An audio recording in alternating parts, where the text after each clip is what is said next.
Hi folks, Jean here, and welcome to today's episode of Have You Ever Read? This week, I'm speaking to my school friend Olive.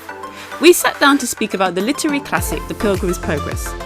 For those of you who haven't read it or heard of it, The Pilgrim's Progress is a fiction book that uses allegory, I really hope I pronounced that correctly, to describe the adventures of the main character Christian as he journeys to the celestial city, heaven.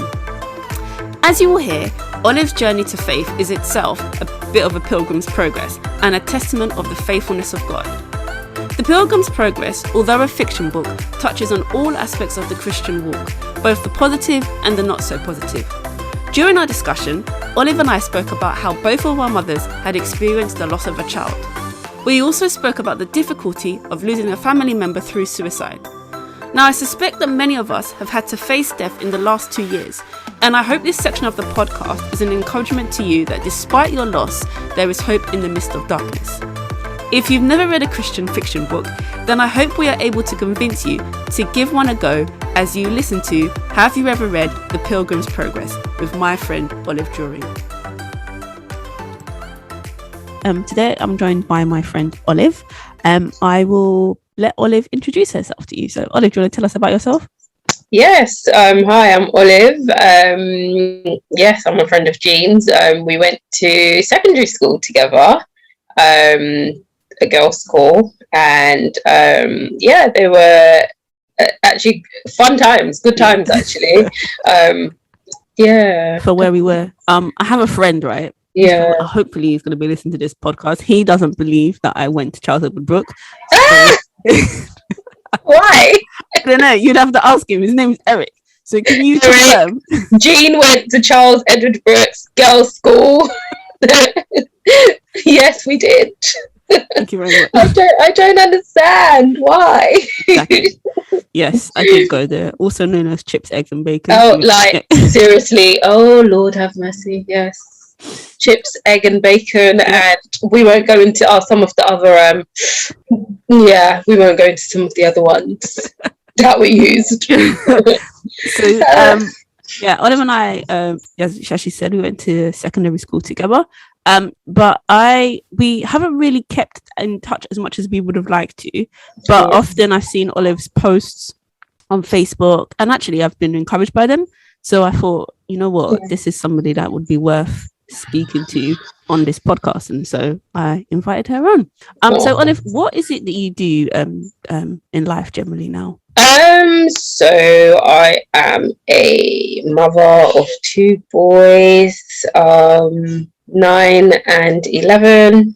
I also work in a school. So I work in a primary school, currently in year 2. Which is really nice. Like, it's really fulfilling. It's really you get a lot working with children. Yeah. I work in a school, a mother. I mean, it's a lot, to be honest.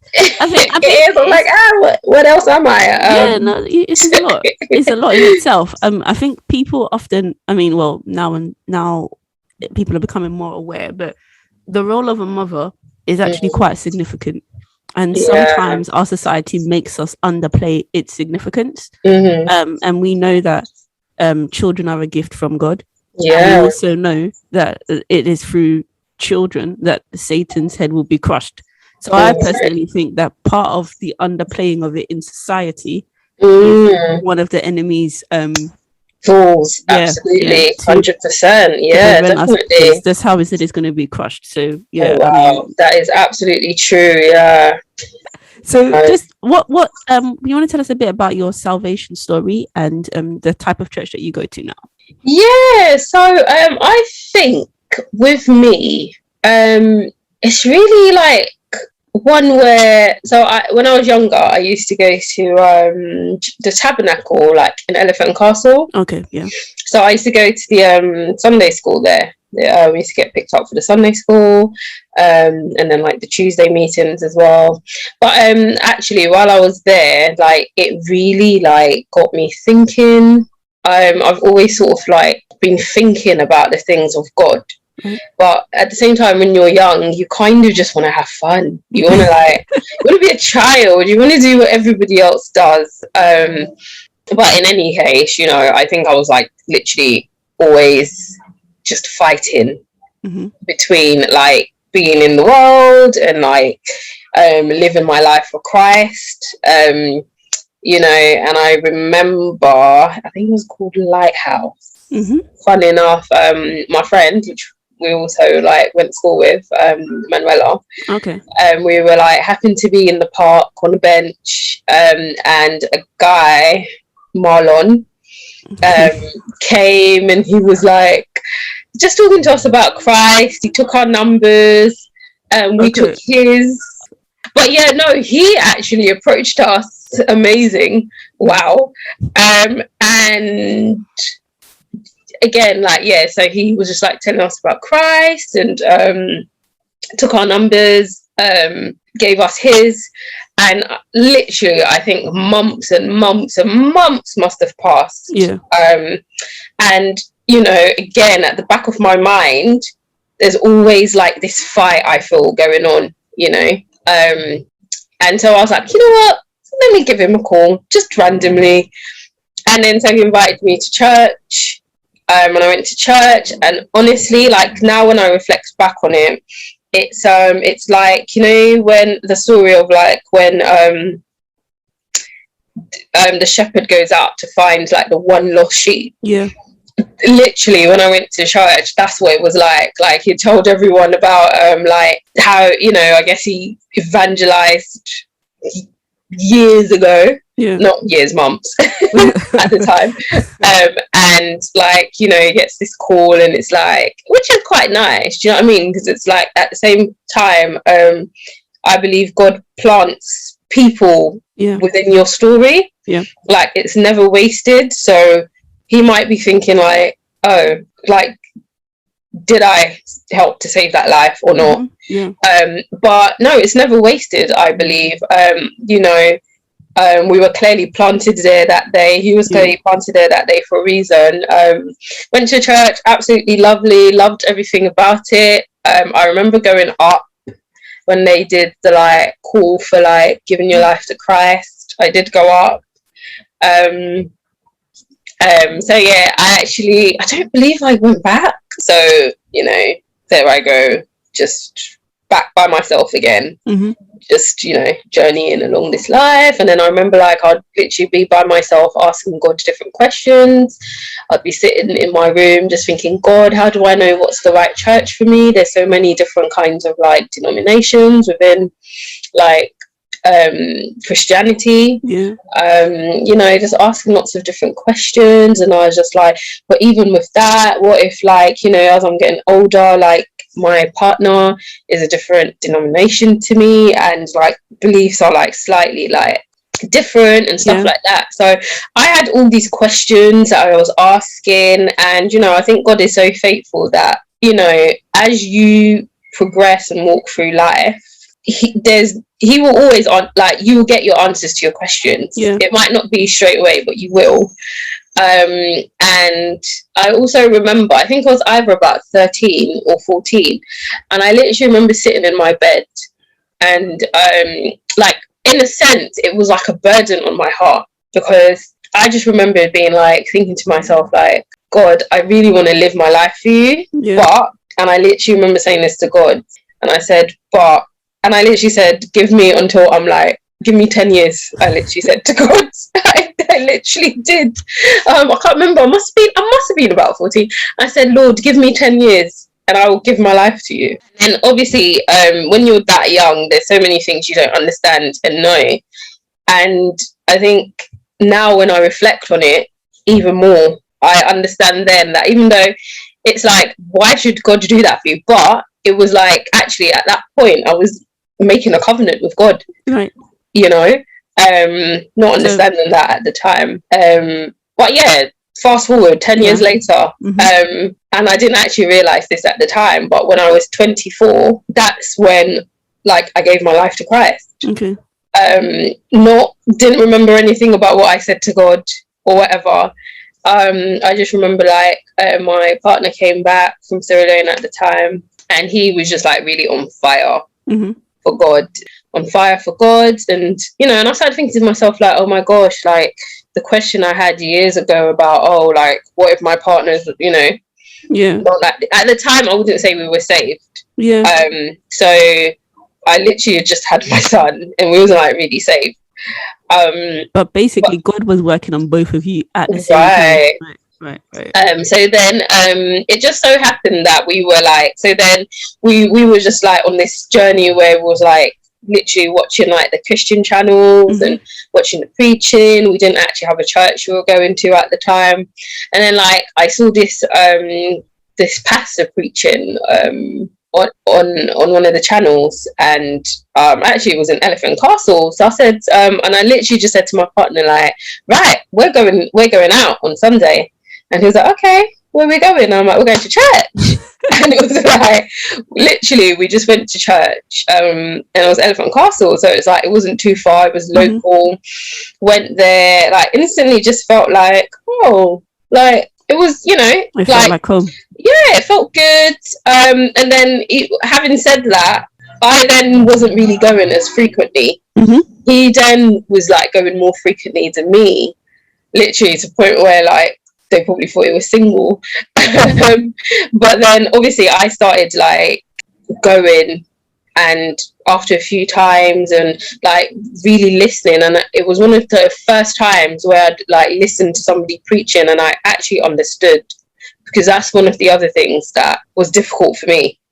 And this is one of the first times I felt like, oh wow, like I understand, like I get the message, I understand the scripture.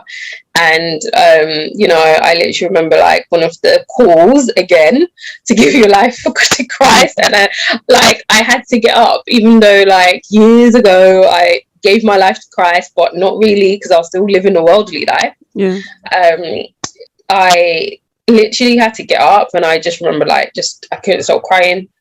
I literally couldn't stop crying, and literally I think from that point I've literally never looked back. Thank God.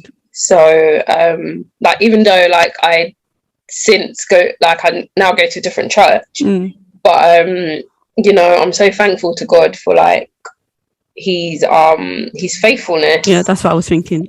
You know, I feel that your story, your testimony is a story of God's faithfulness. Like it's almost like he's kept tugging on your heart until you said yes. Okay, cool. So I guess we better start talking about the book. I know, I'm sorry, I'm one of those ones that go on, I'm really sorry. So what book have you chosen and why? So I chose The Pilgrim's Progress, and the reason why is because I think it really depicts us as Christians, right, and our journey in life, and it does it in a way where, you know, you can really picture yourself. Like me personally, when I read the book, I can picture myself. Yeah. You know, like all the different characters, the different names, and then I'm thinking to myself like, yes, we go through this and we go through that, and it's just that understanding that we are Christians, and it doesn't mean we're not going to fall, we're not going to fail. It's a journey, you know, and we have to know that in order for us to get to our Beulah Hill, so to speak, we really have to like just stay on that journey, trust God, and you know, he will, when we lay our burdens at his feet, we will get that peace. You know. But life is a journey. I think when you told me that you wanted to do Pilgrim's Progress, I was really happy. One, I didn't see it coming. It's not a book that people that I've met describe it as something that's had an impact on their Christianity. So I was really intrigued by that. And then I was also happy because it's a Christian fiction book, right? Yeah. So far on the podcast, I've only had non-fiction books. So I wanted a fiction book, but the problem is I don't actually read fiction myself. Yeah. So I was really glad that you had opened my mind to something different. And also I think that I have an idea for a fiction book, but because I don't read fiction, right? Yeah. I can't really write what I don't read. So I'm so grateful that you've actually opened my eyes to the book. So for those of you who haven't heard of Pilgrim's Progress, Pilgrim's Progress is a book. It's called a Christian allegory. I don't know how to say it and how to pronounce that word. Sorry for those who are listening. Allegory. Yeah, you get what it means. Basically, it's it uses hidden messages to describe themes and features throughout the book. So the characters are named, like, the main character is Christian, his wife is Christiana. You have characters like Mr. Greatheart. Different characters describing different aspects of Christianity. And so it really, as Olive said, makes you think. So Olive, do you want to talk a little bit about the structure of the book? How is it divided? Is it like chapters? So you've got chapters, and funnily enough, I also had to kind of like go back and just refresh my mind, read a little bit more, and in these days you get lots of different versions, etc. But it's divided into chapters, but it does start with Christian's journey, where he's found this book, and it's talking about the destruction that's to come. They live in the city of destruction.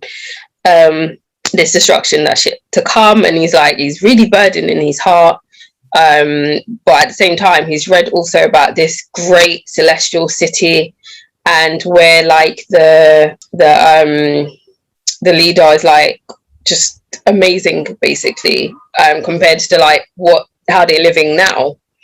And so he's so burdened by it, and he talks to his wife about it. She's not convinced, and he's got to make a choice, and he chooses that he must go and find this celestial city. So he starts his journey, and as he goes on his way, he meets lots of different characters, good and bad. Some of them obviously put there to try and stop him, get him to return back to the city of destruction. And then obviously God as well has put characters in place for him who are there to sort of support his journey. So for example, Evangelist, who is a character we see pop up quite a few times in his journey. Faithful, what's his name? Hopeful. I'm hopeful. I'm like, but you get lots of different characters on his journey. Some of them take him off path, and some of them bring him back on path. But I think throughout the whole journey, what's amazing is that like we said already, we're going to go through so many things in life, but ultimately he made it to where his eyes were set, and where his heart was set, which was the celestial city. So it's got lots of different chapters, and obviously each chapter he faces like sort of like a different test, but overall. So what would you say was your favorite part of the book? I actually think the favorite part of the book is the end for me. So where they get to, they've got like that the big river. They've literally gone through. He's gone through all kinds of trials, all kinds of tribulations, and dragons and all sorts. And literally, like, you really fought hard, Christian.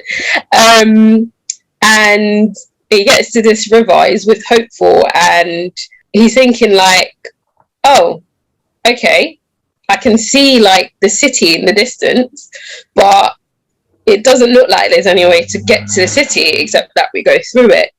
And I think he's more scared. Like, they're both scared, but Hopeful is more sort of willing to go, whereas Christian was like, I think he was a little bit more scared than Hopeful.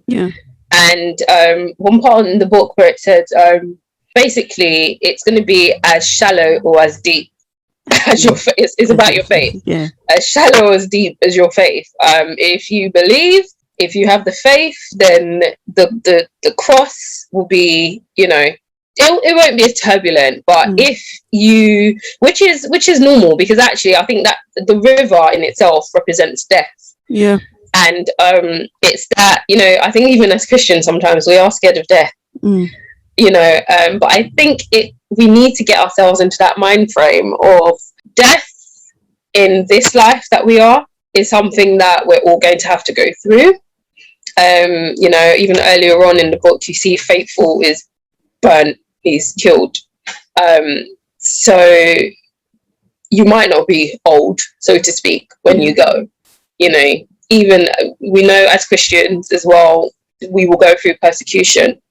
You know, but just back to that, being scared of death. So he was thinking like, oh, am I not going to see the celestial city? Like, I'm going to die.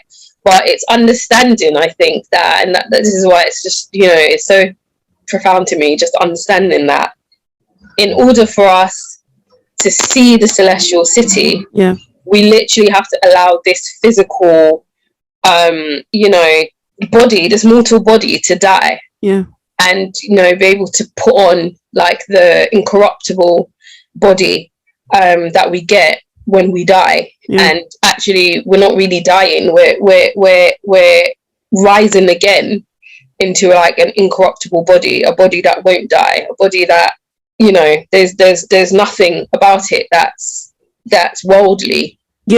And you know, I like what you just said there, and it's made me also think about the verse when Paul says he dies daily.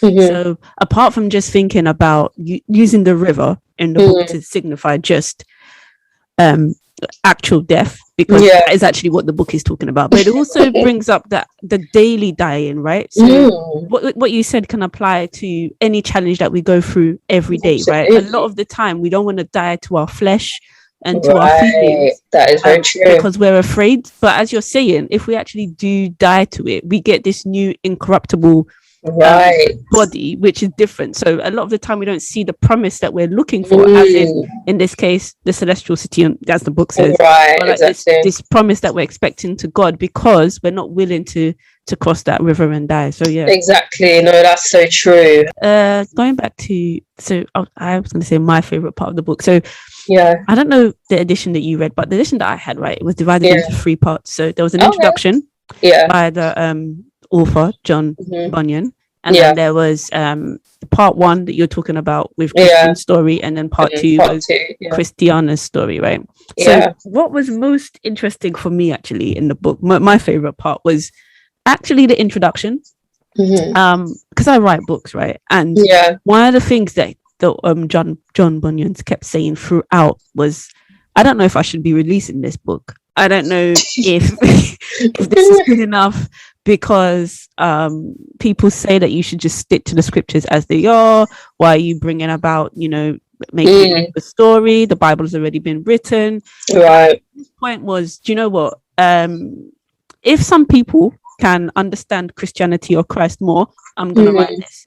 Absolutely. And he said that he struggled a fair bit within himself to find out, should he do this? But then he just said, you know what? I'm just going to do it. If nobody reads it, then no one will read it. Right, fair enough, right? Someone does read it. And I was encouraged by it for a number of reasons. One, he wrote the book in prison, which I found out after. Oh my gosh, yes. And then preaching. So I mean, he wrote the book in prison. That speaks for itself. And 2, at the time he was writing, and people were condemning him and saying, you know, keep this to yourself.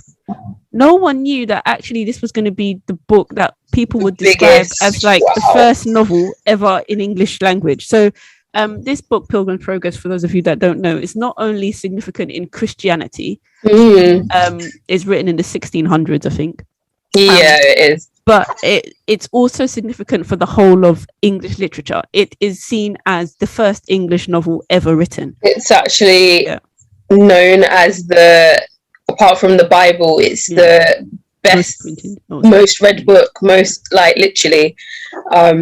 So yeah, you're definitely right there. So I would say that to anybody who's out there maybe listening to this and thinking, maybe the Lord has placed it on their heart to write.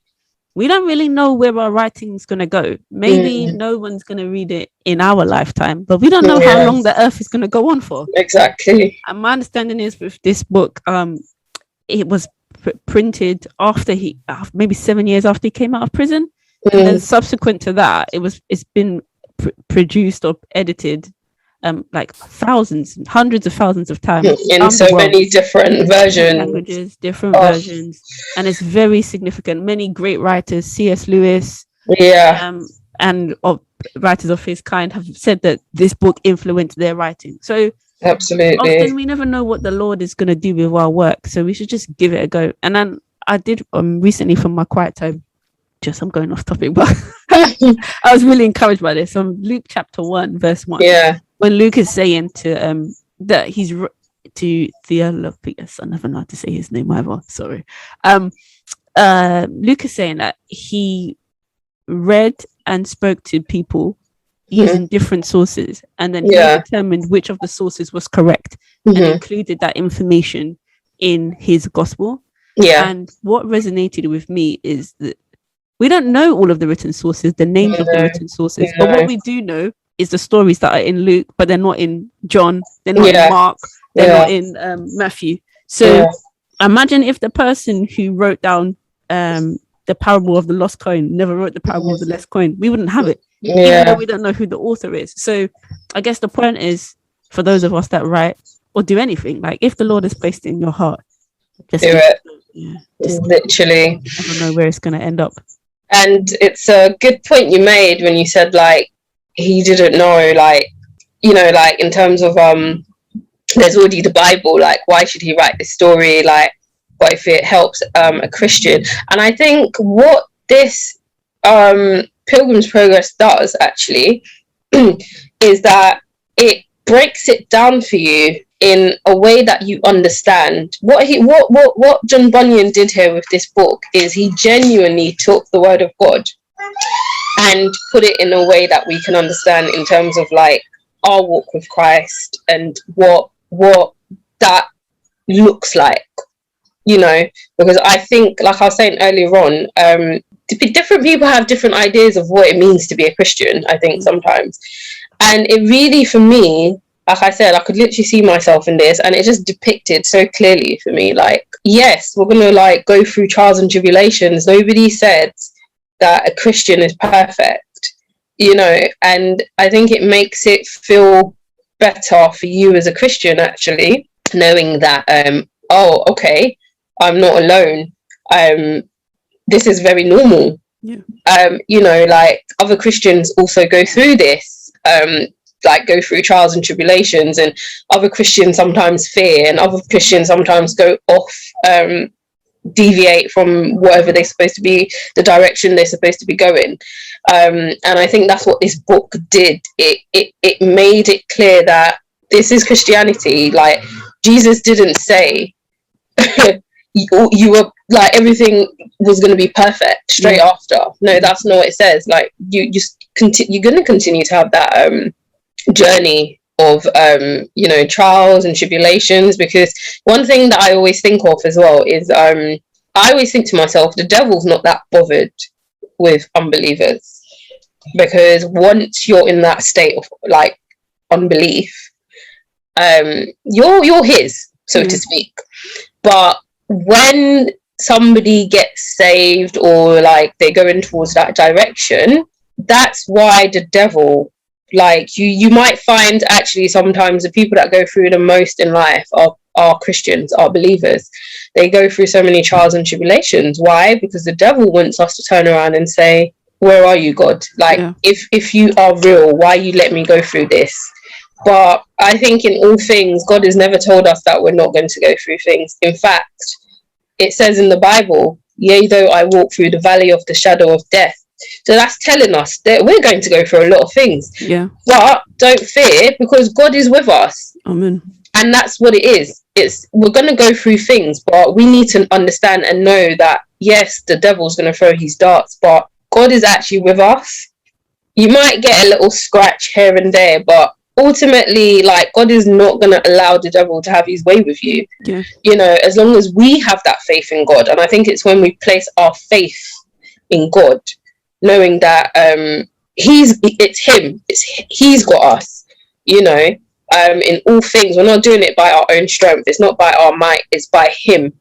And that's when, you know, you can really see that protection of God, you know. And I think, again, you have different types of Christians. You have Christians who maybe they pray against witches and wizards and this and that.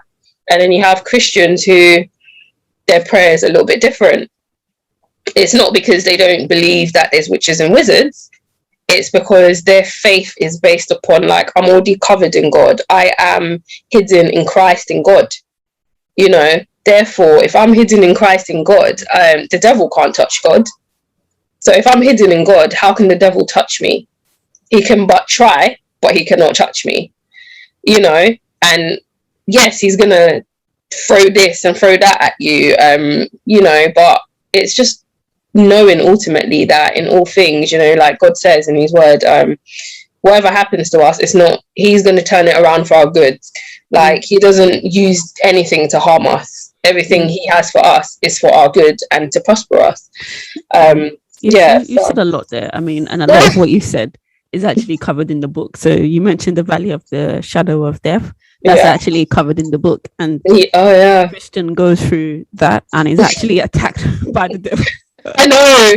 Oh gosh. Both Christian. It literally goes through the valley of the shadow of death and the valley of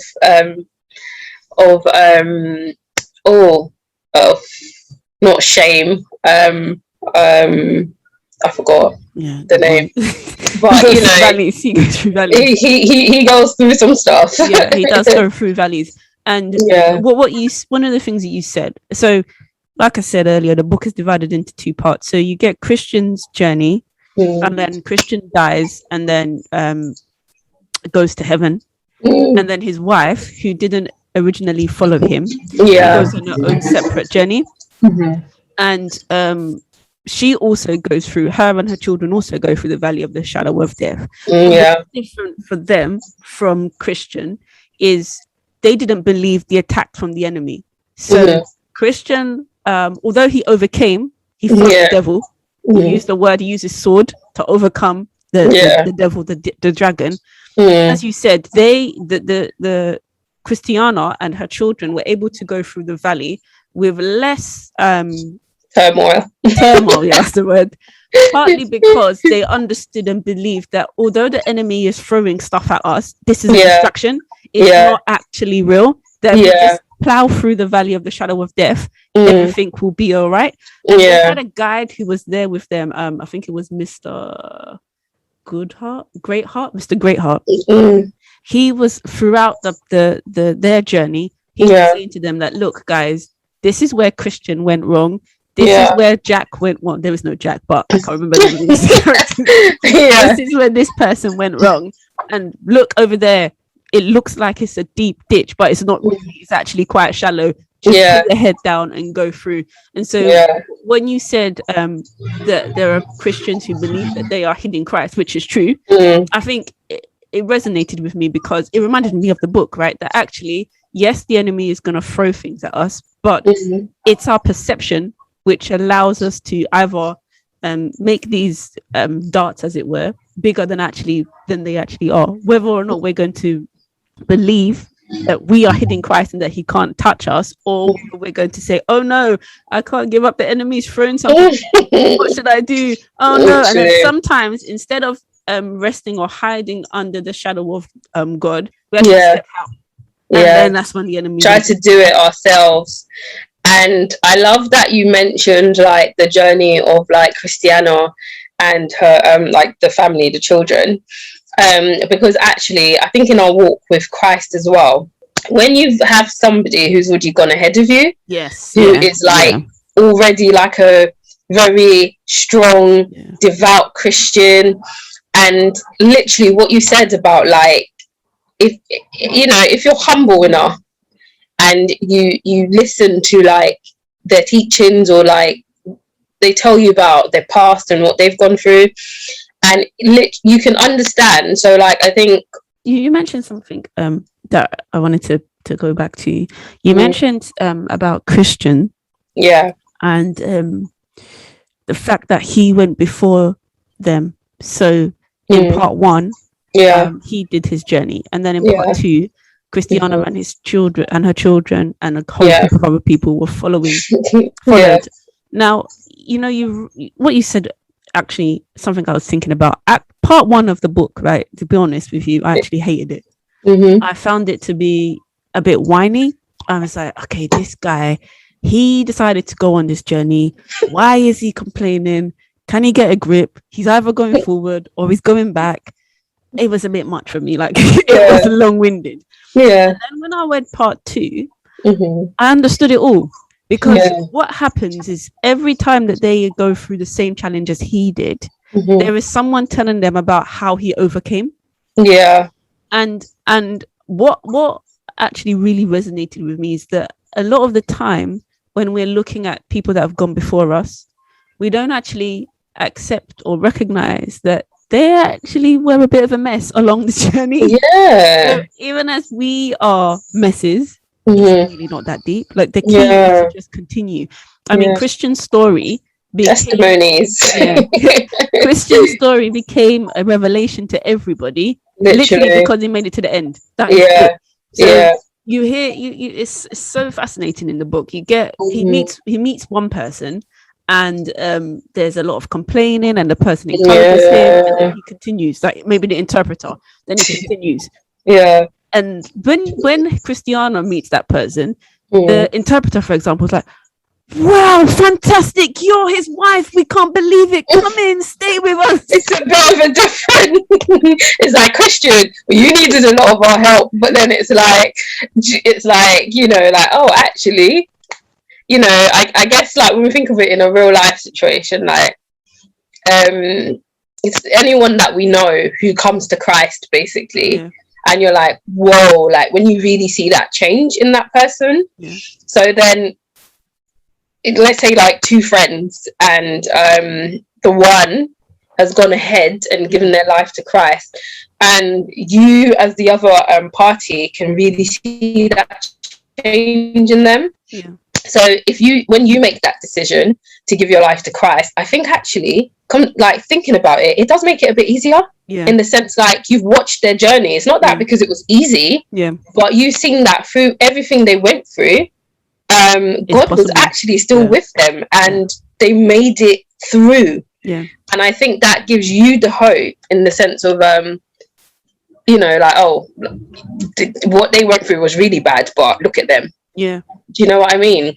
So using that example, I guess for us, it's sometimes we don't realize that we're actually living our lives as an example to others. 100%. That one day we too will join the great crowd of witnesses. And so we have to try and live our life as, you know, as the Bible says that we should be holy as he is holy. So we have to try and, I'm going to put this in inverted commas, you can't see me, live up to the standard. That basically set a good example to people, because as you're saying, people behind us will see us as a testimony, an example to follow. And if we collapse, then I mean, of course they're supposed to look unto Christ, but at the same time, we are supposed to be good examples. So I just want to ask you, did you have a favorite character in the book? Yes, my favorite character is actually Hopeful. Okay. Because, you know, even though he shows up like way later in the story, I think what I really liked about Hopeful was the fact that he was there with Christian in all the like sort of trials and tribulations that came later, and it wasn't that he wasn't scared, because they were both like scared in whatever situations, but Hopeful, like, he literally always had hope. He would actually always he would come up with the solution. You know, he will literally be like, oh, I get it, like what we have to do. And it's like he saw past the situation and saw like the sort of light at the end of the tunnel.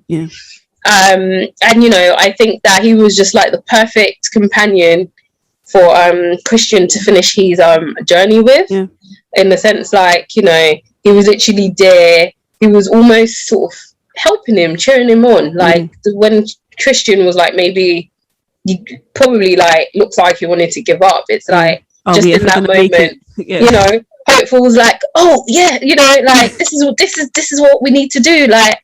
And it's like, oh yeah. And you know, like, even there was parts of the story where he was like more logical, I'd say, as well sometimes than Christian, where I can't remember which part it was, where they were supposed to go down one path, sort of like when you joined him on the journey, and Hopeful was saying to him like, shouldn't we just stay on this path? And he was like, oh no, you know, we can do this and take a shortcut, and you know. And then even like Christian even felt bad in that moment where he realized, oh, I've actually led him astray. But it's like in all things, again, Hopeful is just hope. You know, there's hope, literally. So I think actually he is my favorite character. It's that, literally just that there's always hope, there's always light at the end of the tunnel. There's always a solution. You know, like if we're still and listen, there is light at the end of the tunnel. And I think actually, really true, if I'm thinking about it now, like Hopeful would just take moments to just be still, and then you kind of hear the voice of God, don't you? And and I think, you know, when we do that, you know, our hope is restored, our faith is restored, and we can keep going forward, you know. So yeah, he was definitely like one of my favorite, like probably my favorite character actually, apart from Christian. But yeah, I would say the same thing basically for all the reasons you've just said. Was there a character that you found challenging, maybe because you didn't like them, or because they really made you see, like, this is me, this is I can do better, I need to sort my life out? Well, there was a character I didn't like, and then in terms of like thinking, so the character I didn't like was Mr. Worldly Wiseman, I think his name was. He just made me think, especially like, you know, when you're at the start of your journey as a Christian, I think it was Worldly Wisdom. I think it was Worldly Wisdom, something like that. But right at the beginning of Christian's journey, and he was just there like, oh no, you don't want to listen to evangelist, you know, you need just go this way, you'll meet Mr. Legality, and you want to go into like the town of morality, or you know. And it's like, it was just actually making me think. And honestly, I love this book just because of how much it just makes you think, and you're thinking, oh yeah, like when you're like sort of on your journey, especially like in the early days, and to be honest, even now, you'll get people be like, oh, you're taking this a bit too serious, like, you know, oh, aren't you a bit too young for all of this? Oh, you should be having fun. Oh, what do you mean you can't do this? You know, you kind of think of yourself like worldly people. And to be fair, we've all heard about the gospel, but at the same time, they've not accepted it. So they're always going to be like trying to draw you back. Do you know what I mean? Especially like with friends. Like if you used to do like certain things with like a particular group of friends, and then now all of a sudden you're like, you know, like you just don't want to go clubbing, and you don't want to do this, you don't want to do that. And then it's like, oh my gosh, you're just like so boring. Like, what's wrong with you? You know, you're going to like, and you have to be so strong in your faith. To not be sort of deterred. But at the same time, when you're a baby in Christ as well, sometimes you can, it can also be quite easy to get you to go back, in the sense of, you know, you kind of feel like, you don't want to miss out, and you don't want to be like, do you know what I mean? That person that, you know, everyone's like, oh, you know, but you have to be so strong in your faith and actually understand that you've got something better, you know. And I think for me, that was just where I was just like, oh, Mr. Worldly, whatever his name is. I was just like, oof. You reminded me of another part in the book. Either Mr. Legality, when they went on a detour. Christian actually thought that, oh yeah, let me go this way. I think legality It'll told be him easier. it'll be easier. And then he started climbing the mountain, and it was never ending. It's just like, literally. It just kept going on and on. And shortcuts, not always the best. No, he had to turn back. And it's so true that legality and morality, if you try and live your life by rules and regulations, you're only going to get yourself tongue tied, and it's only going to get steeper, and you're going to get tired, and then you're just going to, you know what, I'm done, I'm going to turn back. And actually, I think a lot of people, because I don't know how this happens, there's a confusion about Christianity being about rules versus grace. And so some people think that they have to do stuff to earn it. Not even the earning part. I think when people give their life to Christ, they know that it's about belief, but maybe to maintain that relationship, they think that it's a lot to do with rules and regulations, and then no one can meet the rules and regulations, and so a lot of people just quit, shy away from it. And I suppose sorry, carry on. I was just going to say, fortunately for Christian, he just went back to where he was in the path and just said, I'm a mess, and continued. But a lot of us out there in the real world, we actually just give up on Christianity altogether. Yeah, and I like actually how you mentioned that about like he kind of just went back. And when you're talking about like people think it's about rules and regulations and stuff like that, but and I think it was at that point he met Evangelist again, and Evangelist Christian was saying like, you know, oh my gosh, I'm so, like, he was obviously very in a repentful way. And he said something, and Evangelist said, yes, you're forgiven. Like, God, like, you're already forgiven. God has forgiven you. Like, he's seen your heart. You've repented. He's forgiven you. And it kind of just goes to that point, which is about, it's not about, like you said, it's not about the rules and the regulations. It's more about, at the end of the day, we have God's grace, you know. Also, we fall and we fall and we fall and we fall, and he literally stands there ready to pick us up, you know. But again, it's about us making that attempt at just one thing I always live my life by and believe is that our example is Christ. You know, literally, when you, especially obviously in the New Testament, but like, you know, when you just see and read, you know, all the things that Christ did and what he says and stuff like that, and you're thinking to yourself, like, literally, he didn't just come to die on the cross for us. He came and made himself an example of how we should live our lives as Christians. And it wasn't about the rules and the regulations. It was forgiveness. It was he never actually condemned anyone for their sins. Like, looking at it, he always said, go and sin no more. Like, your faith has made you whole. It was always about our being faithful, believing, and he was showing us that our faith is what moves us forward. You know, so I always think, we should. If we want to follow anything, that's a great starting point. You know, like, of course we can't match up to him, but we can try. You know, and just follow those things, live our lives in those same ways, being forgiven. Because at the end of the day, God has also forgiven us. You know, showing grace to others. Because we have the grace of God. You know, there's so many things we don't deserve, but we have it. And I think you're right when you say about the, you know, rules and regulations.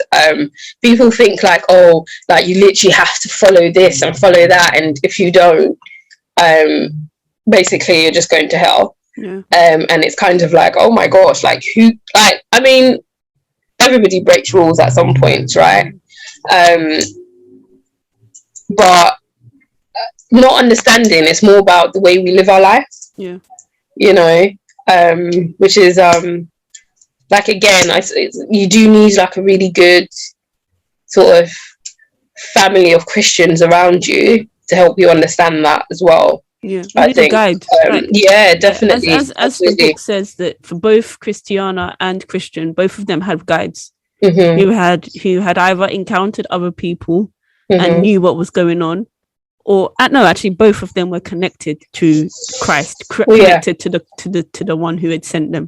Mm-hmm. So yeah, in order to, even when we do make the mistake and we feel like quitting, I think the key is to have somebody that you can turn to, as you said, the evangelist was accountability as well. Yeah, definitely. Who Christian turned to and was able to set him on the right path and say, actually, you made a mistake, you followed this junk person. No, it's not about rules and regulations. Turn this way. And then it was on this way. So yeah. You were gonna say about the character which was most challenging. Oh, right. So the one that actually made me think a lot, right, was let me just get his name right. I had to write it down because sometimes I forget the names of them. It was Flatterer. Okay. So I just think sometimes we allow ourselves sometimes to sort of like when something happens, you think, oh, I did that. Do you know what I mean? Whereas it's like we need to always remember, like, it's the glory of God. It's all for His glory. Like, it's His testimony. He did it. Whatever He's done it through you. Yeah. But it's Him. Yeah. And I was just thinking, like, in my old church, I used to like be in a choir. Yeah. And I remember, like, every time, like, if I was like doing a song administration, I would say a little prayer in my heart and I'll be like, God, just let this all be for you. Because I think it's so easy to like sort of just get caught up in like people just being like, oh wow, do you know what I mean? And thinking like, you're like, oh yeah, I did that, you know, kind of thing. And I think it's so important for us, like, to always just, like, I always say that little prayer in my heart. I always say, like, Lord, let it just be for your glory. Yeah. You know, like, it's not about me, it's about you. And I don't want it to be about it's not even about the voice, it's about the heart of worship. That's what I want them to feel, and not, you know, like the whatever of your voice, like, oh, this person has a nice voice, whatever. So what was it about Flatterer? Did you say his name was Flatterer? What's his name? Flatterer. So like even in that chapter where he was saying like, oh yeah, I've heard of you, like you did this, Christian, and he kind of started forgetting himself and was like, yeah, I fought dragons, I defeated the dragons, I did this, and yeah, I overcame the pond of despondence, and you know, he was like really proud of himself in that moment. But it wasn't I'm grateful to God. God did it all. God saw me through. In that moment, he forgot who he was, I would say. And he just thought, yeah, it's all about me. I did that. Yeah, all glory comes to me. And he had to, like, obviously get caught up in the trap before he started realizing that, oh my gosh, like, you know. And I mean, he was pre-warned of Flatterer, but I think even though we know the ways of the enemy, we can still get caught up in it. You know, so even though I'm saying Flatterer, but overall speaking, it's just even just knowing, like I said, the ways of the enemy, but we still allow ourselves to be caught up in it. You know, because in that moment you actually forget it's the enemy that's doing this, like playing this trick, and you allow yourself to fall into that trap, and you know, you start to forget that everything about your life is to the glory of God. Amen. You know, every little thing is to God's glory. You know, and you start thinking like, oh yeah, you know, yeah, I'm great at this. Is, you know, self, just whatever, like, you know, but it's like every little gift we have, whether it's singing, like you said, you love writing, you know, a beautiful gift given from God. anything that we do, it's like, even like down to cooking. It's like, some people are so gifted in a craft of like, they can do amazing things with like a few ingredients, and it's like, actually, it's to the glory of God. Indeed. And in everything that we have, you might be thinking, oh well, how do I use cooking to glorify God? Of course you can. There's so many things you can do to glorify God. You can use it to provide food for people, a way of bringing people into the house of God, welcoming them into the house of God, and again, going back to just evangelizing, there's so many different ways of doing that. It doesn't always just have to be, like just preaching. It can be through your testimonies. It can be through, like I said, if you have a gift, use that gift to bring people in. And I think obviously with this book as well, John Bunyan definitely did that, because he's used this book to like, and I'm sure like so many people's lives were saved reading this book. Definitely. He's just through this book, he's saved, like, he's won souls for Christ, I would say. So more than 400 years later, right? Literally, and still going, literally. But yeah, it's just something that I think we have to be wary of, like not forgetting who the key character is in everything, and that's God. And he's like the person who, the being who like oversees everything in our lives, and like literally all that glory, must go back to him.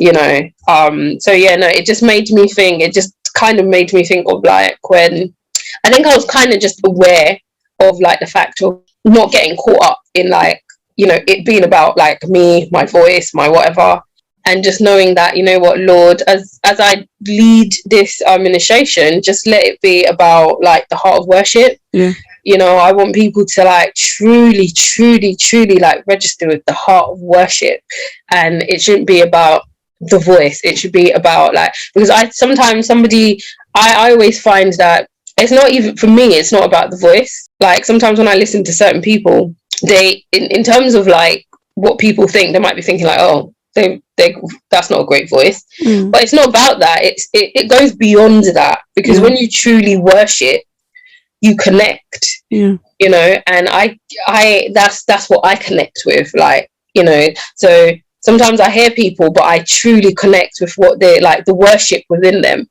And I think, to me, that's what it always has to go back to that, just everything back to God and what he created us for. So no, that was just one thing that I thought, oh yeah, I would say definitely wary of that.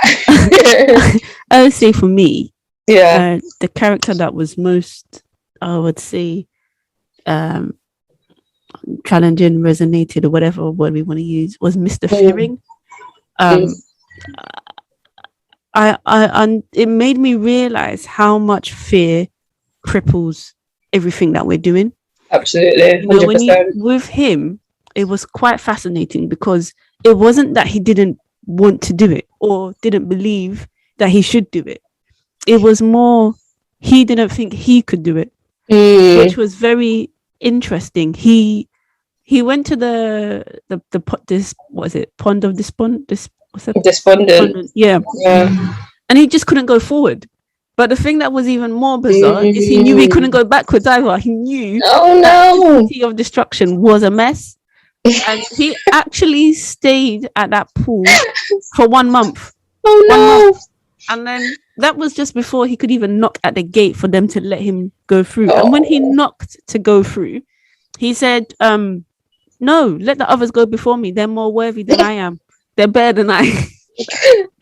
And so one of the things, I think it was Mr. Greatheart that described throughout, that he didn't have actually a spiritual problem. His problem wasn't that he was maybe didn't believe, as I said, was unrighteous. No, it was literally fear, and it was in his mind. And often I think we don't understand, or we forget, that every time we procrastinate or hesitate out of fear or thinking that we can't do it. I mean, the truth is we actually can't do it. That's a given, right? It's Christ who makes us do all things. That's it. We can do all things from him. But every time we hesitate, we're actually prolonging what needs to be done. And recently I had this thought, and it was really actually quite scary. That imagine if I am 15 years behind what I'm supposed to achieve, like what God's will is for my life. But I only have 5 years left. Oh my god. That I personally believe is connected to perhaps any fear or that I might have had in my life. So it really, really challenged me to like actually just do it. Like, that's a deep way to look at it, you know. Just do it, just don't think about the reality is you can't do it, right? So anything that you're doing, you have to just commit to God. Just try. He, like we said that you said earlier, he works all things for our good. And actually you can't do anything without him, right? So you just have to ask for his help and jump in. Otherwise, you're going to be sitting at this pond like this guy was for 1 month and letting others for you. It's like I can't go back. It's terrible, but I can't get out. And actually, no, that's so true. Like, how many times have we just sat in our fear? Yeah. And even just you saying that now, it's like it's so resonating with me because I'm like, and it does come down to fear, to be fair. Like, so many years I've literally been like, oh, you know what, I'm gonna like start doing YouTube, and I literally just haven't. And it genuinely comes down to fear. You know, it comes down to fear. But it's like, you know what, talking to you now, I'm just like, that's something that I just have to like be like, you know what, whatever, God will guide me. You know. But yeah, we really do. And sometimes I think it kind of like we don't put it together as fear, but when you like really think about it, it's fear. Do you know what I mean? And the fact that it's like he stays there for 1 month, it's like in different situations in our lives, that's exactly what we're doing. We're just sitting down. Oh my gosh, like that's powerful. Like, no. That's got me thinking. Like I said, it was very challenging for me. So, what would you say in this book? So one of the things I wanted to do in this podcast is like we've spoken about how fantastic this book is, right? But the reality is we're all imperfect. So there's definitely going to be something that someone is going to dislike about this book, or maybe a denomination isn't going to necessarily think is correct. What would you say would be something that people need to be wary of in the book, or it may put them off as a reader? The one thing that sort of stuck out to me as like, again, it just made me think that as Christians sometimes we don't accept this, was when like they were caught by the giant despair. And then he took them to his castle, and obviously he, you know, did terrible things to them, locked them up, and he literally said to them, kill yourself, basically. You know, kill yourself, because there's no way out. Like, there's nothing you can do. And I think sometimes as Christians, the topic of suicide, so to speak, or, you know, it's kind of like, oh, like Christians don't kill themselves. But I think we probably all have heard of Christians who they do commit suicide. And unfortunately, yes, because we may fall into despair. And even as Christians, sometimes you don't know how to get out of it. And you do, sometimes we do get lost as Christians, and that's sometimes as a part of our walk, you know. And it is sad and unfortunate that sometimes you know, some of us may get to a point where we can't see past that despair in that moment, you know. And you know, people do decide to end it all. And, you know, even in the book, they could see like others before them who had decided to, like, you know, so he was like, if not all the bones, like not understanding, thinking, oh, he's eating them or whatever. But it's like it's the bones of them that have literally, they've just decided that, okay, there truly is no way out. Like, he's a giant. How are we going to get away from this? He's like beating us, you know, he's done all these terrible things to us, which is like, it's part of life, right? We go through some terrible things sometimes in life. I mean, really terrible things some people go through, you know, and then they think to themselves, as a Christian, how do I get through this? How do I, you know, it's not seeing, because, you know, we're, as much as we're Christians, but we're also in this fleshly, you know, in this body, which it's a corruptible body, and it's subjected to the evils of the devil, and he's able to like put thoughts in our minds. And, you know, I think sometimes as Christians we may find it hard to accept that, you know, sometimes not every Christian gets past that, which is really sad, gets past that, their despair, so to speak. They can't see past whatever that terrible situation that has happened, and they think the best thing they can do, because the pain is just too much, is end it. You know, and I think sometimes not every, like, you have to be in a different space to be able to understand that, like, it's really sad that people do that, but it happens, you know, because when you think of a Christian, you don't think of a Christian as committing suicide.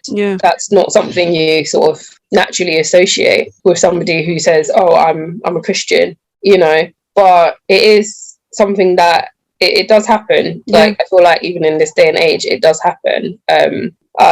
But, you know, I think to me, it just made me think, when people are going through things, sometimes you know, sometimes you don't, but always sort of encouraging people, you know, just to know that there is actually light at the end of the tunnel. Like, the situation looks really terrible right now, and, you know, no denying it might be, you know, like, I literally have people in my mind I'm thinking of as I'm even saying this, but it's like, you are going to come out the other side. Like, there's a reason for everything, you know, like, the devil used this to like try and bring you down, but, you know, just trusting God's word that things will be turned around.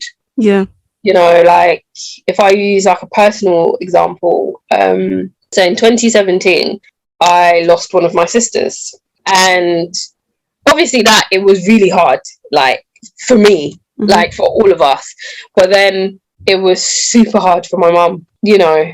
And I think it's just a terrible thing when a parent has to like bury a child, you know. And at that point, like, my mum was saved, but at the same time she had to work, I would say she had to work really hard to not to fall in despair, I would say, because you know, you start kind of hearing the questions that are being asked, like, you know, she was saying, but God, I pay my tithe, you know, I do this, I do that, I'm faithful, like, because it's hard, you know, it's that's your child, like, it's hard, but then it's like, you know, we're so thankful that God is truly faithful, you know, like, she was able to like sort of let go and just be like, you know what, let thy will be done, you know. And in all things, we may not understand why it happened, but like, something will come out of it good, you know. It may not be now, it may be years from now,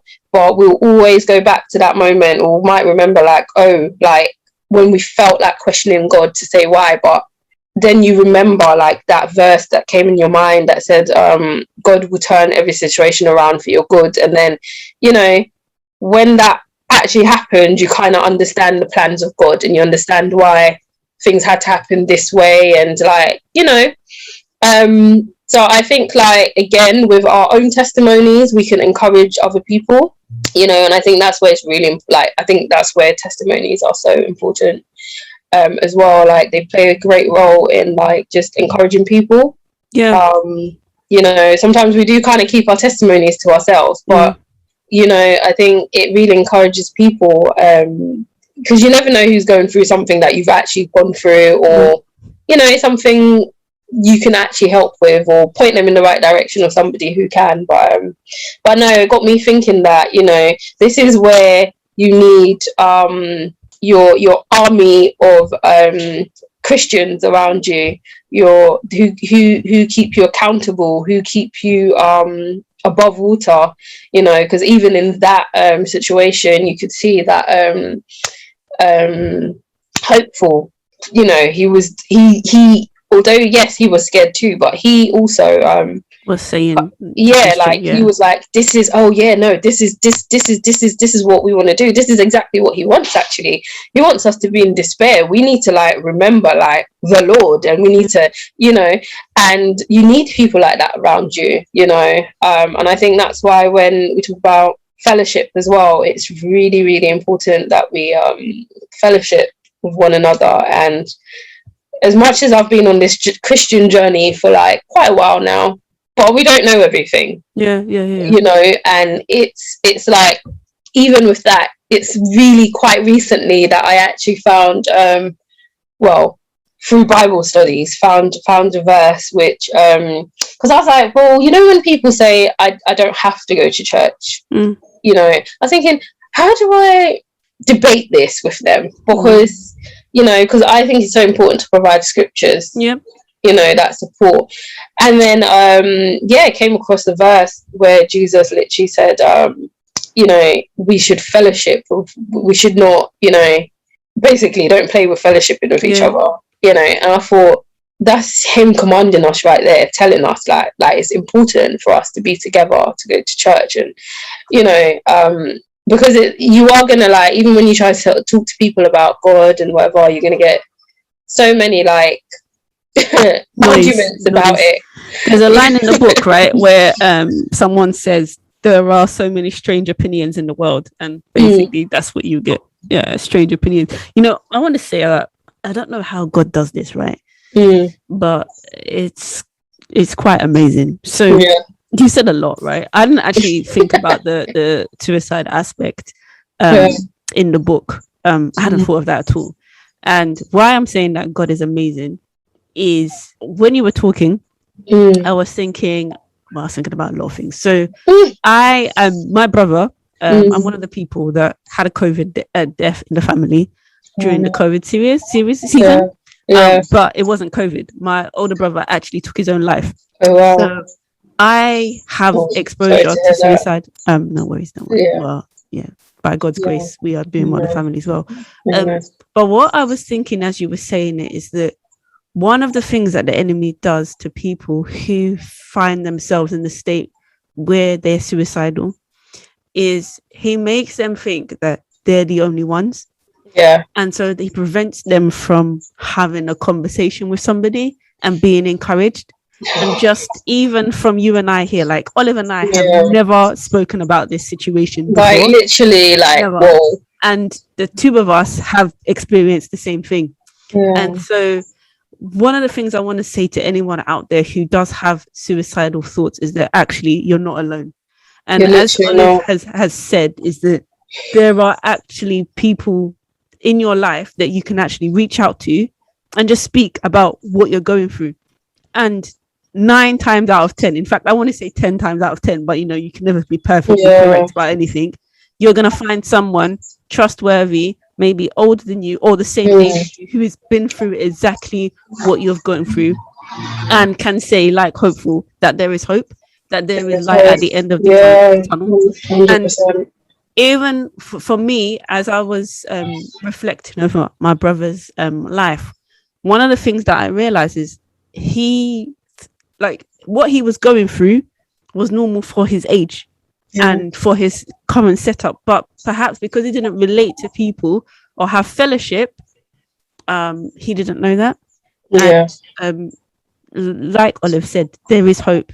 I mean, there are people who what you're going through and what we've been through, and the best thing, the solution to, of course, first of all, is to cast our cares onto Christ, right? Cast our cares onto to Jesus. As the song says, that he cares for us. He gives us his burden is light. And that's the first point. But then in the midst of that, the Bible also tells us that we should confess our faults one to another, and then we'll get healing. And often the enemy makes us isolated. He wants us to feel that there's no one like us. We're the mistake. There's no hope. That's but it. it's not true. There is You know, light at the end of the tunnel, and you just need to speak to somebody. And just to let everyone know that. Wow, God is good. God is powerful. It's amazing. Like I don't know why I'm surprised, but I am. But then I'm not. Like, God is so good. How he can do that. You know, when I saw that, literally, that's what I was thinking about. Like, just, you know, Christians do commit suicide. But it's amazing that I'm here, we're talking about this, and somehow there's some kind of connection. Yeah. And I think God is so good. Like, God is so good. And I think he's such an on-time God with everything. And you know, me and you might not understand the reason why this part of it is even come into it like that. But, you know, there's a reason for everything. And I genuinely think somebody's going to hear what you've just said, and it's going to resonate with them as well. Because that's exactly what it is. It's that isolation, isn't it? And you literally feel like you're by yourself. Like you said, like there's nobody else going through what you're going through, and obviously you feel like you can't see that you're not going to be in this situation forever, basically. And it's that, you know, going back to that the one quote, which is, yea, though I walk through the valley of the shadow of death. Sometimes we'll walk through that valley, but we don't understand that God is with us in that valley. And when we don't, if actually, you know, thinking about it in some way, if you don't understand that God is with you, even though he's with you, but somehow he's not, because you don't see him, basically. And you know, it's quite powerful what you just said, actually, and I think it's amazing that you actually shared that. You know, and we're thankful, you know, that God has upheld all of you as a family, because, you know, it doesn't matter who you are and how strong your faith is. Something like that can't be very easy to go through, but you know, like his word says, in all things he turns it around, and something will come out of it, definitely, you know, to glorify him, and, you know, even to sort of give comfort to you as a family as well. But yeah, I just think, you know, honestly, God is so good and he's so faithful in all things. So people who have, because this has been a dark period for a lot of people in terms of losing loved people in various different ways, and then also for those people who haven't lost anyone during this period, it's also triggered feelings of loss because of people that have been close to them that they've lost in the past. But, you know, as we keep saying throughout this whole podcast, that there is hope. And although we don't see it, the great thing about Christianity is we have the promise of the future. We have the promise of the other side. And like in the book, what kept Christian and Christiana going was the fact that they could see heaven. And same is for us, that we have this promise, this hope that when all is said and done, we'll be reunited. And just to say that I think one of the tricks that the enemy plays on us who are saved is he makes us give a judgment on the lives of the people that are lost, who have passed, sorry. So a lot of the time we find it difficult to move on in our lives because we are thinking, is my loved one in heaven or hell? Right. The reality is none of us know anyone's position with God before they passed away. And so we need to maybe not make that not use that as a distraction to push ahead and just believe the best. That what Philippians tells us to do is to think on what things that are pure and good, and not to be distracted by thoughts of, is this person in hell? Is this person in heaven? We don't know. Doesn't matter how sudden the death was. Nobody really knows what the person's state was with God before they left this earth. So let's not, I mean, one of the things that I've decided to do is to not allow that to be a distraction to me. Yeah. I just hope for others that they too won't allow that to be a distraction for them. Yeah. You know. Yeah. Just to move. Thank you for sharing that. No like, that is so, like, strong and so powerful, and I don't imagine it's easy to share, but you know, I think, and I actually believe that it is genuinely going to encourage somebody, you know, and even in my own way, it's literally just encouraged me. But I genuinely think somebody who may be in that the same similar situation will be encouraged to understand, like, even if they're at that point, just to think, you know what, let me just go and speak to somebody, because sometimes it's literally just that, you know what, let me go and speak to somebody, and just unburdening yourself, talking to somebody that you find out that, oh, actually, it's not that bad. Yeah. You know, but sometimes we can't see past our own, like, we can't see past anything, you know. And I think one of the things we should always pray is to always just to have that hope and to have that faith, and know that in every situation we face, as bad as it gets, you know, like, God doesn't leave us, you know. If we think about Job in the Bible, you know, everything he faced, like, he faced it all, you know. He lost everything. He was such a rich man, he had faith in God, but the devil literally was like, I need to show you, God, that he only loves you because of everything you've given him. And he lost it all, you know, children, home, riches, you know, got sick, you know, the wife was saying, like, curse your God, and he was just like still faithful. And it's not easy to remain that, but I say that to say that God doesn't leave us, you know, and in all of that he restored him, you know, so we could go through. And honestly, every time actually I think of that story of Job, I'm always like, I don't even want to be him, you know. And that's genuinely me saying that. Like, I always think, oh, I would, like, I don't know if I would want to be tested like that, because that's a lot. He went through a lot, you know. But you know, as the saying goes, God doesn't give us what we can't carry, so to speak, you know. And it's just us just trusting and believing that we will overcome, and we will, you know, we will be joyful, we will, you know, rejoice, we will be happy, and we will look back and understand our story. Just like what you said earlier, that you didn't really like the first part of Pilgrim's Progress, but then when you read it, the second part, like, you made the connection, and you were like, oh, you know, it all kind of came together. Like, he was this annoying then, but then, like, I understand, like, why now, kind of thing. So it's not, and I think that actually is such a great point in itself, you know, because sometimes we don't understand or accept certain things, but then later on it makes sense to us. And I think that's what's so amazing about the God that we serve, you know, our Heavenly Father. It might not make sense to us, but it does to him. And it will come to a point where it will make sense to us. There's an amazing quote that I like that basically says what you just said. It says, we live life forwards but understand it backwards. Literally. Agree.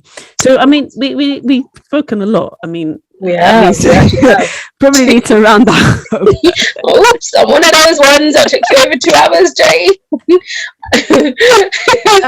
One of them.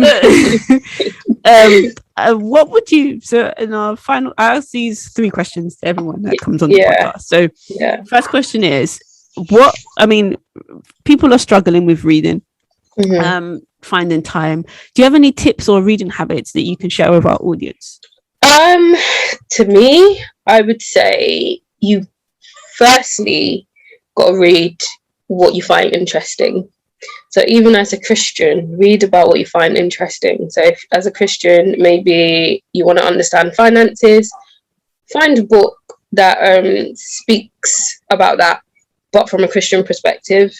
If your interest as a Christian is about marriage, or understanding what a healthy marriage looks like in Christ, I'd say find a good read that is about that. But I think when we just like, oh, well, I want to read, but I want to read like a Christian book, but you just don't know where to begin. Yeah. But I think, like in all things, you've got to start with your interest. Yeah. So something that you're interested in, something that you really want to know more about. If it's about faith, then find a good book on faith. So yeah, I think that for me, that's really like my top tip, and really what I would say on that. Okay. Yeah. Cool. And do you have a favorite author?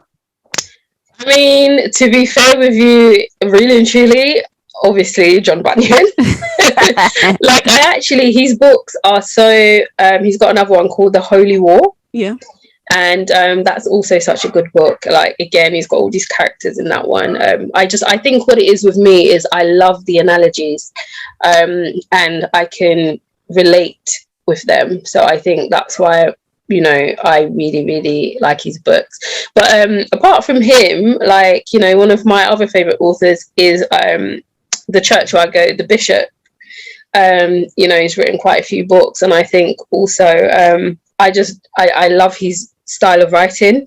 It speaks to me. I connect with it in a way that it's so easy for me to understand how to implement it in my own life. Okay. And What's his name? Bishop Michael Adwesi. Okay. So yeah, if anybody has a moment, he's got a few books. Pick them up. I'm actually reading one that he wrote a few years ago on marriage. It's called Marriage Paradise Restored. Okay. And whether you're married or single, it's like it's such a good read. It's like a really good read. It talks about everything in marriage, literally. Very good. Good. Yeah. And then I was going to ask you for 3 to 5 books you recommend, but you've already recommended 2. So yeah, like obviously, I would say go and read Pilgrim's Progress. It's really good. So there's lots of different versions out there.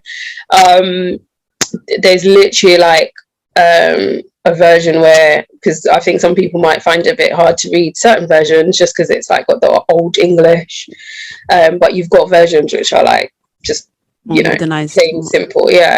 It's such a good read. I think it helps you to understand your walk with Christ in such a way that it's like, oh, okay, and probably help you to accept a lot more of the challenges, etc., that we go through. Again, he's got another book, I think I mentioned it already, The Holy War, also like a really good book, which is it's about the fight for man's soul. Okay. Literally. So the town in that is called Mansol, and you have like Emmanuel, who represents Christ. He's the prince, and you have I think it's Diablo, which is the devil. And it's like this fight basically he's trying to like take over man's soul. And again, you have all these characters which he likes to do, like name like people with personality traits, like traits, exactly, and then obviously, like I said, the church where I go to, Bishop Michael Adwesi, got quite a few books. He's got one on faith, which is also a really good read, and also the one I'm reading currently, Marriage Paradise Restored. It's really good. Like, what I love about it's not trying to be all fancy, and because I think sometimes when we read as well, like the language can be like off-putting. To be honest, I mean, that's me anyway, but it's just straightforward. Like, I love a book that when I read it, I can really visualize it. Like, I can really relate and see it. Like, it kind of comes to life when I read it for me. And yeah, so I think those are some of the books I will recommend. And yeah, thanks so much. And to the audience, all those books will be linked on my website, so Olive, thanks so much for your time. This has been a great conversation. Yeah. And we'll speak soon. Thank you. Thanks for your time. It's been a privilege. Bye. I hope this episode has stirred up your faith and encouraged you as much as it's encouraged me. If you have been impacted by any of the topics discussed in this episode, I do hope you're able to reach out to a trusted person who can speak with you, encourage you, and pray with you, whether that be a family member, friend, pastor, or counsellor. I know that attending a Christian grief counselling course really helped me, and I'll put a link of that course up on my website, as well as a link to the Pilgrim's Progress. My website address is www.jeancabasomi.com/podcasts. That's www.jeancabasomi.com/podcasts. If you like this episode, could I please encourage you to do 4 things? Firstly, hit subscribe so you never miss an episode. Second and thirdly, rate and review this podcast wherever you listen to your podcasts, whether it's Apple, Spotify, Google, Podcast Addict, or Audible, maybe somewhere else. It really helps the algorithms get the podcast into the hands of other potential listeners. And lastly, can I ask you to share this podcast with anyone who might be interested in hearing about good Christian books? Well, that's all from me. Thanks for listening. God willing, I'll be back next week. Until then, keep reading and seeking the Lord. God bless. Bye.